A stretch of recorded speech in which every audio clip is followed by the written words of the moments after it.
In the summer of 1952, somewhere in the Coquihalla Canyon of British Columbia, a Canadian Bechtel crew lowered a section of welded steel pipe into a trench that had been blasted out of the canyon wall and held their breath.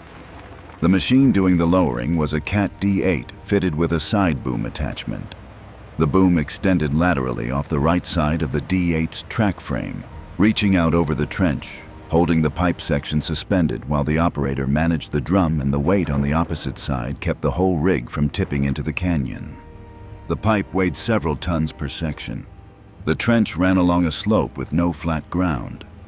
The Coquihalla Canyon, where the right-of-way dropped into the gorge of the Coquihalla River before climbing back toward the Fraser Valley, had defeated previous attempts at surveying a route through it. Canadian Bechtel had started construction in February. They had 8 months to thread 1,150 kilometers of pipe from Edmonton to Burnaby. The canyon section was not where you wanted to lose a machine. Before you can understand what the Canadian Bechtel crews were managing in the Coquihalla Canyon in 1952, you need to understand what the Trans Mountain Pipeline actually was, and why it was being built on a schedule that made the Korean War, as much as the Canadian Rockies, the adversary. The Leduc oil discovery in Alberta in 1947 had unlocked a supply problem no one had fully solved. How do you get Alberta crude oil to the refineries and markets on the Pacific coast? Prior to 1953, British Columbia got most of its oil by tanker from California. The Trans Mountain Pipeline would change that. 1,150 kilometers of pipe from Edmonton, through the Rockies via Yellowhead Pass, down through Kamloops and the Coquihalla Canyon, and into the Fraser Valley to the Burnaby terminal. The Korean War added urgency. Both governments considered the pipeline a strategic asset, reducing Pacific Coast dependence on vulnerable tanker routes. The board approved the project. Construction began in February 1952, and Canadian Bechtel had less than 2 years to deliver.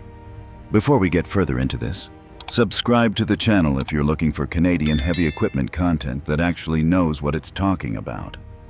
This is where the engineering of how Alberta oil got to the BC coast in 1952 gets documented properly. The machines, the terrain, the decisions. If you've worked side boom pipe laying on a BC mountain right-of-way, what slope technique does no manual get right? Leave it in the comments. The mechanical story behind a 1952-era side boom counterweight on a 35-degree canyon wall is worth its own video. Now, back to the machine. Let me tell you about the side boom attachment, because it tells you exactly why a standard bulldozer could not do what the Canadian Bechtel crews needed done on a BC mountain right-of-way, and why this specific machine configuration had become the standard tool for pipeline work through difficult terrain. A side boom is a crane attachment mounted laterally on a crawler tractor, in this case a Cat D8. The boom extends out from one side of the machine, fitted with a cable drum that can lift and lower a load suspended off the boom tip. On the opposite side from the boom, a ballast counterweight is fitted to prevent the machine from rolling toward the load. In flat terrain pipeline work, the side boom picks up a section of welded pipe, carries it along the right-of-way, and lowers it into the trench. On level ground, the counterweight geometry is predictable. The machine is stable. On a BC mountain slope, none of those conditions exist. The machine is on a grade. The boom is extended off the downhill side to reach the trench cut below the machine's track level. The counterweight, which was calculated for level ground, is now on the uphill side, and the slope is adding its own moment to the system continuously. The operator cannot let the load swing. The slope does not forgive a drum that pays out too fast. And the trench below is not the only hazard. The canyon wall above the right-of-way throws rock. The Cat D8-2U was the machine on most Canadian pipeline jobs in this era. Its operator was the one managing all of it at once. Now, think about what it meant to run Cat D8 side boom equipment through Yellowhead Pass in 1952 before you get to the Coquihalla Canyon section. The Trans Mountain route through the Rockies followed the Yellowhead Pass corridor. Through Jasper National Park and Mount Robson Provincial Park, The pass elevation at Yellowhead is 1,131 meters above sea level. The right-of-way through the parks required work to proceed with the specific constraints that operating in a national park placed on a 1950s pipeline crew. No blast patterns that disturbed the park beyond the immediate right-of-way. No road construction outside the permitted corridor. No equipment staging in areas that the Park Service had not approved. The trans-mountain pipe was welded in sections above the trench, inspected, then moved along by the side boom fleet and lowered in sequence. On the mountain sections, the side boom machines worked in coordinated groups, typically 3 to 5 machines spaced along a section of welded pipe, each one holding its portion of the load, each operator responding to the same lowering signals, each one maintaining his machine's position on the slope. If one machine lost its footing on the grade, the load distribution across the entire string shifted immediately. The other operators felt it before they could see it. What the machines could not tell you was whether the trench wall beside them was going to hold. The Coquihalla Canyon answered that question in its own way. Here's what the Coquihalla Canyon section of the Trans-Mountain right-of-way actually presented to the side boom crews, and why the photographs from the October 1953 completion coverage documented this stretch specifically. The Coquihalla Canyon is not a gentle mountain valley. The Coquihalla River cuts through it in a narrow gorge with steep walls on both sides. The Trans-Mountain right-of-way had to descend into this canyon from the Kamloops Plateau, follow the gorge, and exit toward the Fraser Valley. There was no room for the wide right-of-way that flat-terrain pipeline work uses. The blasting required to cut the trench was constrained by the canyon walls above. Too large a blast pattern and the risk of dislodging unstable rock onto the crew and equipment was significant.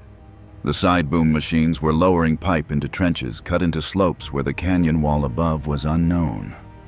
Rock that looked solid in the morning could loosen after blast vibration worked through the formation. What experienced pipeline crews on BC mountain jobs developed was a set of reading skills. Watching the wall above, noting fresh rock fall, hearing the sound that loose shale made before it moved. The CAT D8 operator's cab was not armored. The Trans-Mountain pipeline was welded through the Coquihalla Canyon.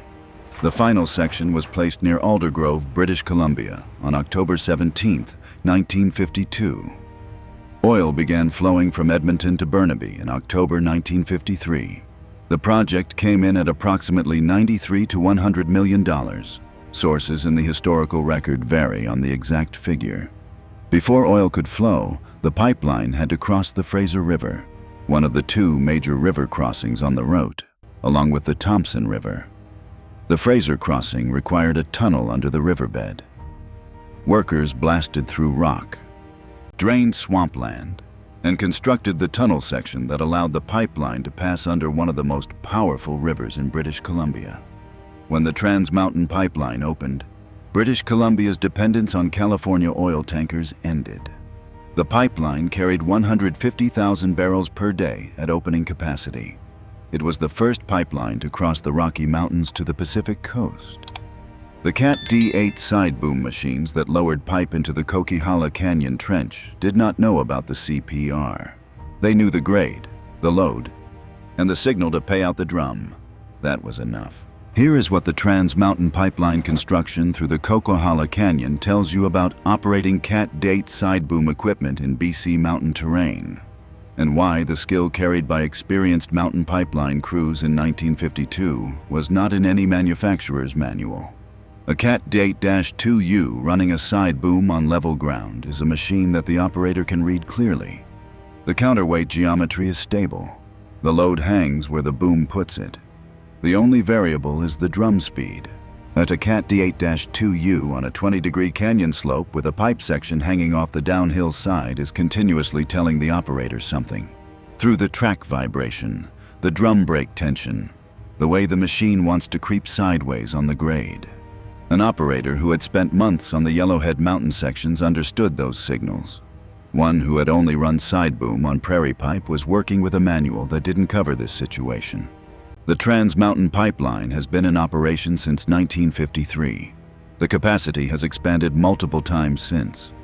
The right-of-way through the Coquihalla Canyon cut by Canadian Bechtel crews in 1952, held open by blasting and manual labor, lowered in by Cat D8 sideboards working in coordinated strings, is still there. The iron is long gone. The route it built is not. Canadian Bechtel Limited delivered the Trans-Mountain Pipeline on schedule. By October 1953, oil was flowing. The project had required blasting through rock in BC mountain canyons, tunneling under the Fraser River, and threading pipe through 2 national parks on a route that had defeated previous surveyors. The Cat D8 sideboards that worked that right-of-way are not in any fleet now. The D8-2U series is a museum piece. The operators who learned to read a BC canyon wall from the side boom cab. Those operators are gone too. What remains is the pipeline, while 1,150 kilometers of it, still in service, still carrying Alberta crude and refined products to the Pacific coast, still running through the Yellowhead and down through the Coquihalla Canyon. These machines do not ask for recognition. Neither do the operators who ran them in this country. They just pushed. If this is the kind of content you want more of, subscribe. This channel documents Canadian heavy equipment the way it deserves to be documented. The machines, the conditions, and the decisions the spec sheet never covered. If you've run side boom iron on a BC mountain right-of-way, tell us in the comments. What machine, what grade, what the canyon wall did. The mechanical story behind 1952-era side boom counterweight calculations for slope work is worth its own video. The work documented here is real. The conditions are real. The iron is real.